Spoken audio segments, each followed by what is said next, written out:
Okay, so July. July is always a freedom-related, American-related, whatever. So Mission 41 was the Freedom Box. And the Freedom Box, we had a knife from CRKT's Forged by War series. We had the Clever Girl. And you want to hand me Clever Girl? This one, again, fits the theme because it's designed by an American designer. And that's about it, really. But it's a cool knife. So I got nothing more to say about it. Let's just take a closer look at the Clever Girl. Talk about it. Clever Girl is, yes, all the rumors that I've heard are it is a Jurassic Park named knife. From that scene where the hunter guy, right before he dies, calls the Velociraptor Clever Girl because it looks like that claw. SK5 steel. SK5 steel is a really nice carbon steel, very similar to 1080. It's got a little bit more of a give factor in it. It's got nice strong edge retention of a good carbon steel, but less prone to get brittle and break like a really, really rigid tool steel might. So it's actually, it's one that you don't see a whole lot, but it's a really nice steel. Clever Girl is just, I don't know if you'd want to call it a fighting knife, but it is kind of a fighting knife. It is just a great design for slicing. I mean, you can use it for whatever you want, obviously, but it is one of those designed for just slicing and penetrating and coming back around and cutting again, and it's got a super grippy G10 scale on it. It's awesome. 4.6 inch blade, 10.125 inches overall, weighs 6.3 ounces, but it does not feel it at all because the weight is so well distributed across the length of the knife, and you can see it's a full tang design. It just doesn't feel like that at all. Now the MSRP that they list on the card is $99.99, but you can find this Clever Girl right now for $70.76 on Amazon Prime. I think if you're into the fixed blades and you don't mind having a slightly larger blade, not bad at all. Sheath is a nice Kydex type with double locking tech lock, so lots of options. I don't know if it's probably too big for neck knifing it, but I can imagine some people doing it. But lots of different ways to carry this and hold really securely. Now again, theme-wise, it just comes from a great American designer, I think is the only reason why. It really fits in your hand really well, though. It has the look almost of a kitchen knife. It looks like a fighting knife. It looks like, some kind of ninja weapon. It's just an all-around, just badass looking knife. Looks a little bit Persian. It's a really interesting knife. So I think it just, does it fit in the Freedom Box? I don't know. It's a cool knife, though. It's just a cool knife. All right, so August, we had the tracking box, Mission 42, and we had one of the more, a little disappointing to me, not really disappointing, but a little disappointing. We had the Tom Brown Tracker number 4, which was the mini tracker by Tops Knives. Thank you. I was disappointed in the size of the knife because they make some really, Tom Brown trackers are really nice knives for a multitude of purposes. I was just unhappy with the size of this one. I feel like it's a miniature collectible. We talked a little bit in the video about the Tom Brown tracker and where it came from. We'll talk a little bit more about it in this one as we take a closer look. But there were some, I just feel like the same design, better options for this one. We'll talk about it as we take a closer look. As I had said in the original video, the Tom Brown tracker was designed by Tom Brown because somebody asked him what was the perfect knife, the perfect tracking knife, survival knife, and he said it didn't exist because he didn't design it yet, and he would design it, and he did. The reason it has such differing shapes at different points is for the different jobs it does. So this is the classic Tom Brown tracker shape. Now, I'm aware that you don't always need a nice big knife to do great jobs, but I just kind of feel like this one is just a little too small. Like I can, in my hand, it just sort of disappears. for what I've learned about this shape and the job that I would expect to do with this shape, I would have wanted a bigger, what I feel is more capable tracker knife. I know that Topps makes the Tom Brown in various sizes. They give an MSRP of this knife of 120. I know the BattlBox has given knives of the month with MSRPs higher than 120. They've gone as high as 180 on some things. And I know that you can get a nice, large, comfortable to grip, I think very effective size tracking knife in that 170, 180 MSRP range. So I just wish they had done that. I think that the Tom Brown tracker design is great, especially once you do some research into what all the different functions are for and all the different features are for. I think Topps is a phenomenal knife maker. I think that the scales on this are great. I love the sheath. I just think that the size is almost kind of comical myself.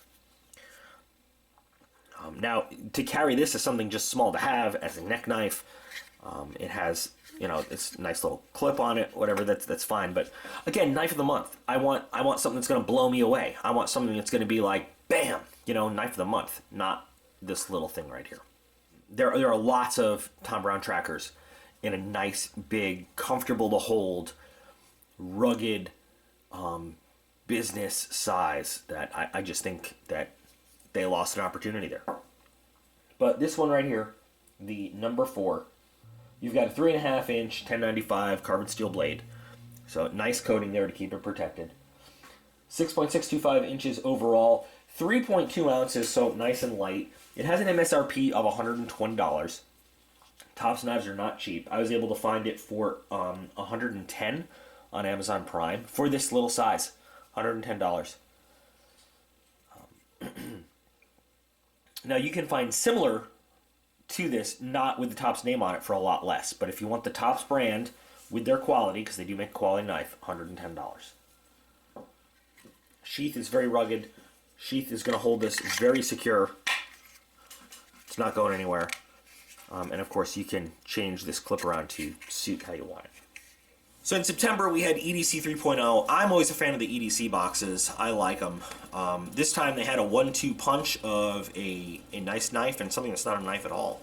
So we had the CRKT Viva, which is a Ling Ma design, which blew my mind because he comes up with great stuff. So they did this, called it a multi-tool, and the CRKT Crossbones as the knife of the month combo, which is like, okay. I think they were just trying to increase value to justify the knife of the month. This is a nice knife.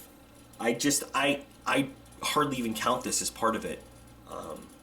You're gonna find this later when we look more in depth. You pick this up for $4. So if they're just trying to increase value, this is a horrible way to do it. But we'll take a look at both of these in depth right now.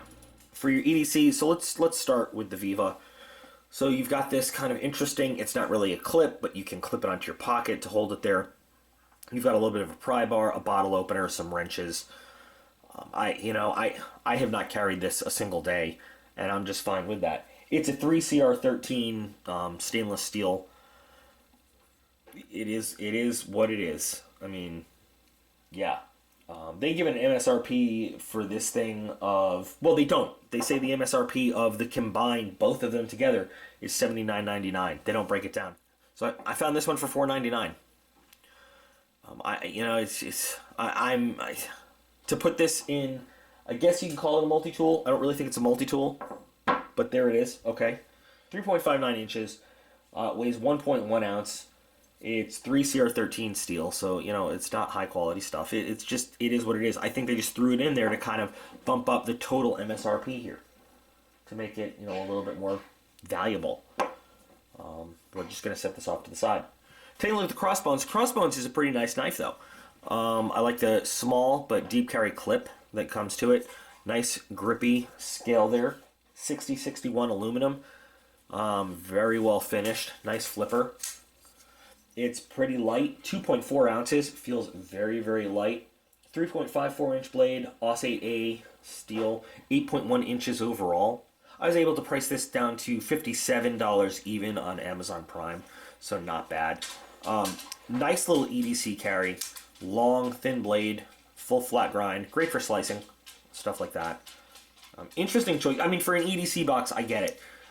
It works. You know, the other knife that came in the EDC box, though, I actually kind of even like better. I would have maybe put that as the knife of the month standalone, and then, you know, not have to worry about putting this thing in with the crossbones. I don't know how people like this, or if they carry it around as like an effective tool, but I think this could have stood alone. I mean, if you're going to make this stand alone, just make it stand alone. Like, just put this in as a knife, let it stand alone from that. But whatever, there it is.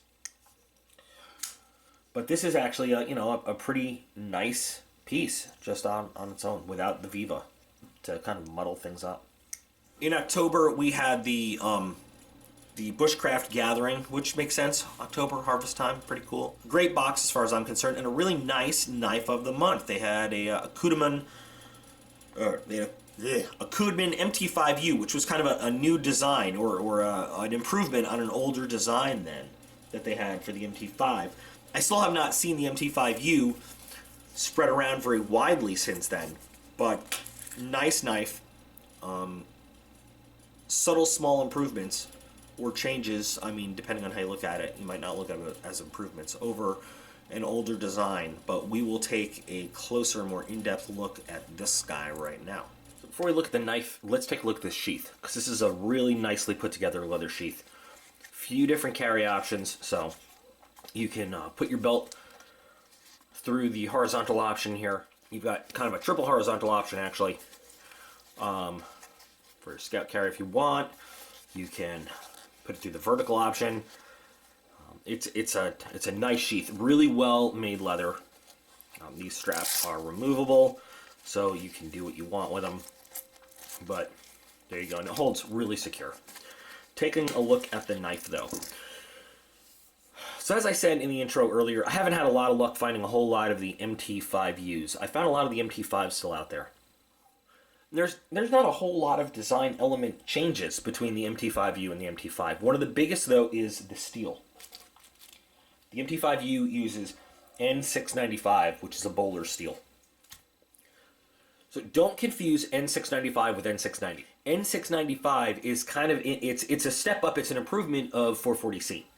It's used a lot in surgical instruments, in chisels. It's an extra chromium kind of 440C. So it does increase the corrosion resistance a little bit over standard 440C, but just consider it an improved 440C. This one comes with a full flat grind. Other than that, I mean, in the design-wise, there's not a lot of fancy frills there. It's just got a comfortable handle, nice micarta scales, some really nice jimping.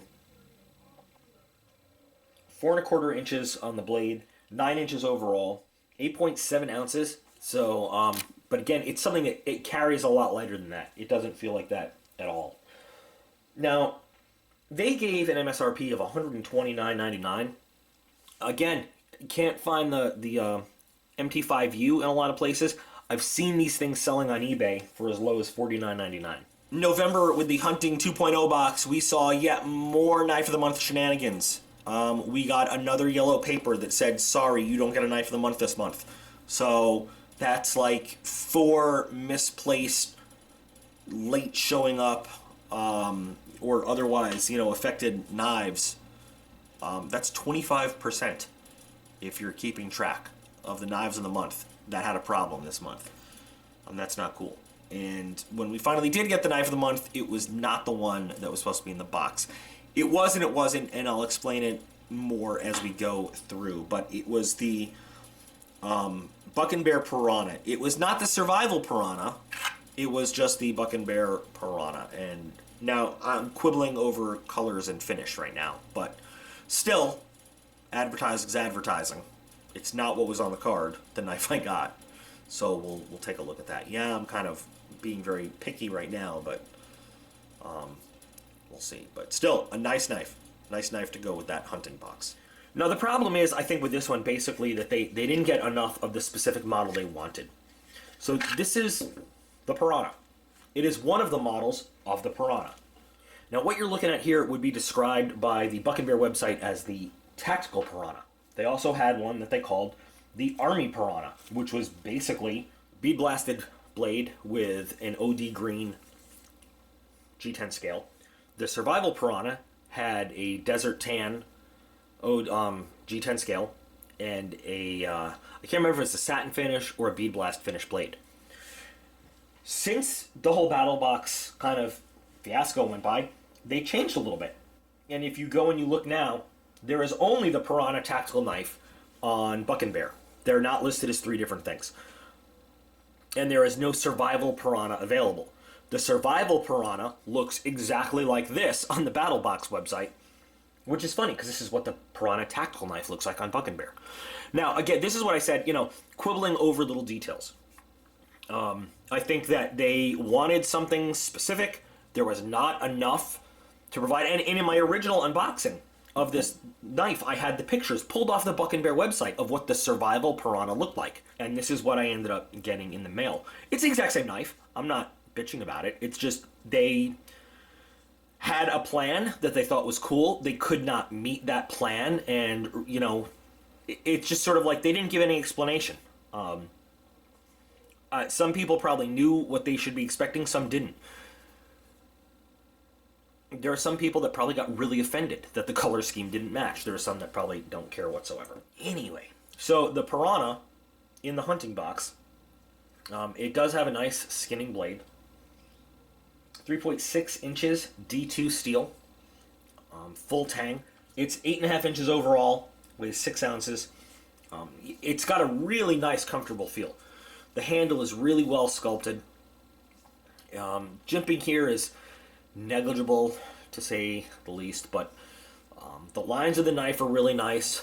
Full flat grind on the blade, with this nice big, Skinner grind on the belly there, all set up to make really nice slices. And when this came, I did a separate video just on that. It is a really nice knife. It actually is. Great Kydex sheath, holds it in really secure, with that double lock tech lock on there. Now they say the MSRP on this guy right here is $89.99, and what you can actually find it for is pretty close, $84.99. So that's probably the closest for a lot of the knives for what you actually can find it for. Not bad. The weight and balance on this just feels great. It actually is in the running for one of my favorite knives of the month. Not that I'm gonna stratify them all, but just for the overall feel and weight and balance, this is a really good one. Besides the fiasco of getting them to us all, this is actually a really nice knife of the month. And finally, last not least, in December, Mission 46. This was like their last themed box, really, because now they're rolling into not having themes anymore. And we're still kind of trying to figure out how that's going to happen. But Mission 46 was the gearbox, just gearbox. And the knife of the month was the Real Steel Zenith 2. But this was a special edition. The Real Steel Bushcraft Zenith 2. BattlBox exclusive. So there are some things that made this a little bit different. Came with the fire steel, had a rotating sheath, came with 440C instead of the Sandvik type steel, and had a 90-degree spine instead of a rounded spine for striking your fire steel. And I missed some of those differences in my initial video when we looked at it. But I think it's a hell of a knife in any case, and a nice standing grind too. So we're going to look at some of the features of the sheath and how it's different. And we'll take a look at the knife right now. I like Real Steel knives. They're nice knives. And our final knife of the year, final knife of the month of the year. Now, I have several products by Real Steel, both fixed blades and folders. I'm a fan of a lot of the stuff they make. So, there's a few different things that go into making this the BattlBox kind of special edition.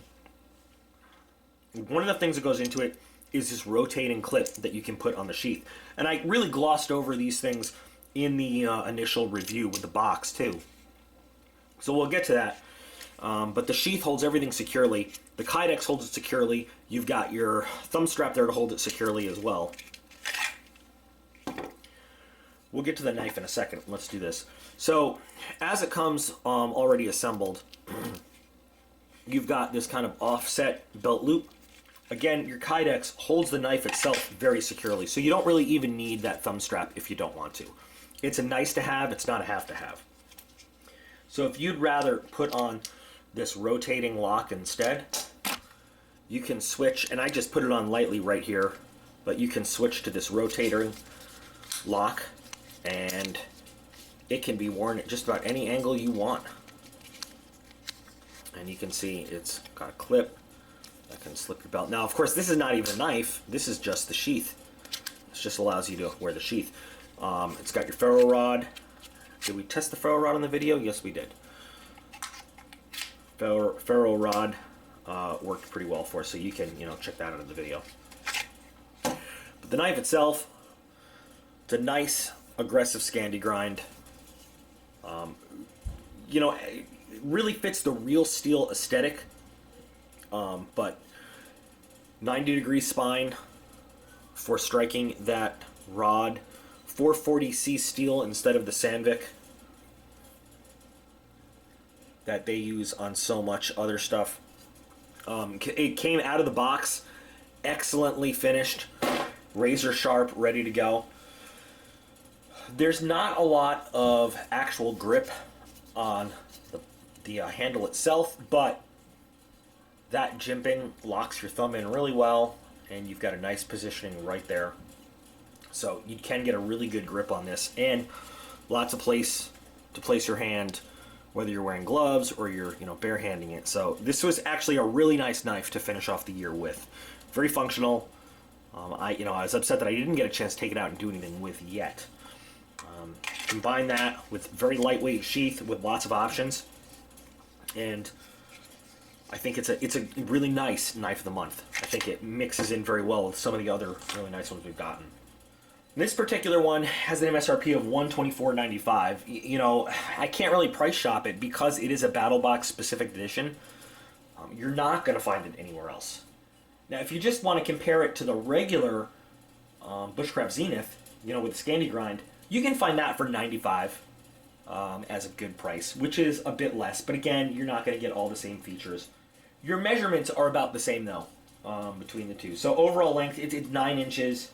You've got a 4.88, almost 5-inch blade to work with there. 7.13 ounces. And then again, the difference in steel. So 14C28N on the standard, or 440C on the BattlBox exclusive edition. And there you have 1 year in the life of the knife of the month. Here are the 2018 knives of the month. Even though 2 of them were not really knives. Well, 2.5 of them were not really knives. January, February, March, April, May, June, July, August, September, October, November, December. Alright guys, what are your thoughts? Do you have any favorites this year? Anything that you just absolutely loved or absolutely hated? Or anything you'd like to see, in more detail, in more action? We're only 1 knife into 2019, and so far, well, if you've seen that unboxing, you know how I feel about that one. Hopefully, February is almost upon us. It will bring us some really cool knives. I'm not sure, without any themes this year, though, how's it going to work out? Is it just going to be just a random cool knife? I don't know. I'm excited to see, though. Hopefully this change will bring some new options and everything. All right, guys. Thanks for watching. I hope this entertained you as much this year as it did last year. Hope you like this one. Whether you did or you didn't, at least we got to look at some cool knives. All right, as always, I appreciate every single one of you. You are all absolutely awesome, and I will be back again real soon.